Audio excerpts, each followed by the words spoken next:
Hahaha, apa kabar sahabat artikel view? Kali ini saya akan membacakan lanjutan alur cerita kisah CO muda berpura-pura culun. Tapi, sebelum mendengarkan kisah ceritanya, silahkan cari posisi yang nyaman dan jauhi keramaian. Dan jangan lupa pasang headsetnya. Dan inilah alur cerita kisah CO muda yang berpura-pura culun. Episode 330. Kisah CO muda yang berpura-pura culun. Kalimat ini tidak diragukan lagi merupakan tanda bahaya bagi Wendy dan Marcel. CCTV di rumah. Artinya, semua yang terjadi kemarin akan segera tersaji di layar TV. Tidak hanya gambar memukul Inem, tetapi juga meninju dan menendang Ariel. Marcel sangat ketakutan sehingga kakinya lemas, dan dia duduk di tanah, matanya penuh keputusasaan. Jika dia diberi kesempatan untuk membuat pilihan baru, dia tidak akan pernah cepat mengambil keputusan. Nak, apa yang kamu lakukan? Mengapa kamu tidak duduk di sofa yang bagus?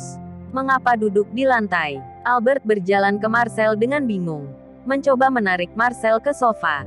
Tetapi dia menemukan tangan Marcel lemah, dan tiba-tiba terasa di hatinya gugup. Masalah hari ini, bukankah itu akan diarahkan pada Marcel? Mungkinkah dia melakukan sesuatu yang bodoh lagi? Rekaman pengawasan muncul di TV, dan Ariel meneruskan rekaman itu dengan cepat setelah dia kembali ke rumah. Kecepatan pemutaran normal disesuaikan. Ketika Marcel memukul Ariel di video, seluruh ruang tamu menjadi sunyi senyap. Siapa yang mengira Marcel akan melakukan hal seperti itu? Dia benar-benar memukul dan menendang Ariel saat dia mabuk. Kauri langsung marah. Pemukulan Marcel kepada Ariel adalah hal yang menyayat hati baginya. Namun Marcel berani melakukannya. Marcel, kamu berani memukul Ariel, kata Kauri dengan marah. Albert menamparkan kepala Marcel. Jenny sudah mati. Dia tidak memberinya pelajaran. Dan kali ini mereka datang ke Bandung. Tetapi mereka harus mengikuti Kauri. Bagaimana mungkin Kauri memaafkan mereka? Dasar idiot. Lihat hal bodoh apa yang telah kamu lakukan. Albert sangat marah dan menendang Marcel lagi. Kauri berjalan ke Marcel dengan wajah dingin, menamparkan wajah Marcel dengan keras, dan berkata dengan dingin, "Marcel, apakah ini yang kamu lakukan?" Selanjutnya, ketika Marcel memukul Inem, Lina juga muncul. Proses bagaimana ketiganya bersekongkol untuk menyembunyikan masalah ini, semua disajikan satu persatu. Bu, itu sebabnya kamu memecat Bibi Inem, kan? Kauri bertanya pada Lina. Masalah telah terungkap. Tidak ada gunanya mencoba menjelaskan. Lina hanya memecahkan toples dan melemparkannya. Berdiri dan berkata dengan agresif, "Jadi bagaimana jika saya melakukannya? Saya ibumu. Apakah kamu masih ingin menuduh saya?" Kauri sangat marah. Bisakah dia melakukan apapun yang dia inginkan hanya karena dia orang tua? Kauri, aku kakekmu. Dan Marcel hanya bingung untuk sementara waktu. Apakah kalian harus mengusir dan tidak peduli dengan keluargamu? Wendy berkata tanpa malu-malu. Ariel tersenyum tak berdaya. Ketika orang-orang ini berbicara, mereka tidak pernah peduli padanya. Mungkin, keluarga Wendy tidak pernah menganggapnya serius. Bahkan jika Anda pernah mengalami apa yang terjadi di Sunda, mereka juga tidak belajar bagaimana menghormati orang. Jadi apa? Saya telah merencanakan untuk mengatur pekerjaan untuk Anda. Tetapi sekarang, itu benar-benar tidak mungkin. Kalian tidak diterima di keluarga ini. Cepat berkemas dan pergi, kata Kauri dengan sikap yang kuat. Lina memarahi dengan dingin. Kauri, mengapa kamu berbicara dengan kakekmu seperti ini? Ini semua kerabat dan orang tuamu. Bagaimana kamu bisa mengusir mereka? Bagaimana dengan kerabat dan orang tua? Mengapa mereka memukul Ariel? Apakah hanya menggertak orang? Kata Kauri. Oke. Jika kamu mengusir mereka, usir aku. Lina memiliki sikap maju dan mundur bersama dengan keluarganya. Jika kamu mau, kamu bisa kembali ke kamarmu dan mengemasi barang-barangmu sekarang. Dan aku akan memanggilkan mobil untukmu. Kata Kauri. Mengenai sikap Kauri yang tidak ragu-ragu, Lina sangat marah sehingga dia tidak bisa berkata-kata. Setelah waktu yang lama, dia berkata, "Kamu berbalik melawan ibumu karena bajingan yang tidak berguna ini. Apakah kamu lupa bagaimana aku membesarkanmu dengan semua kerja kerasku? Kata Lina. Duduk di tanah dan menangis. Hidup saya sangat sulit. Untungnya saya telah menderita hampir sepanjang hidup saya. Saya tidak menyangka bahkan putri saya tidak menginginkan saya sekarang. Bu, ada apa denganmu? Tidak ada gunanya membuat masalah. Kali ini aku tidak akan mentolerirmu lagi. Mata dingin Kaori tidak menunjukkan kelembutan. Lina telah melakukan cukup banyak masalah. Jika dia terus memanjakan ibunya, itu hanya akan membuatnya semakin sombong. Tangisan Lina berhenti tiba-tiba, mengarahkan jari ke Ariel, dan berkata, ini semua kamu. Jika bukan karena kamu, bagaimana mungkin hubungan antara ibu dan anak kita menjadi seperti ini? Kamu tidak berguna, menghancurkan keluarga kami.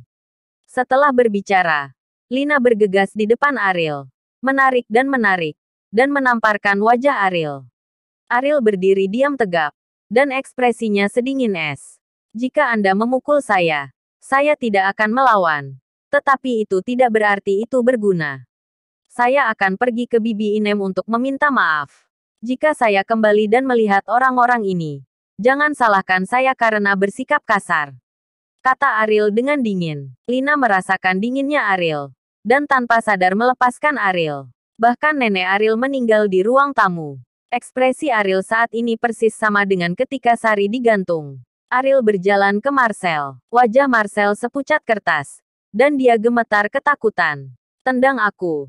Aku akan pulang. Tentu saja. Begitu dia selesai berbicara, Ariel menendang Marcel di depannya.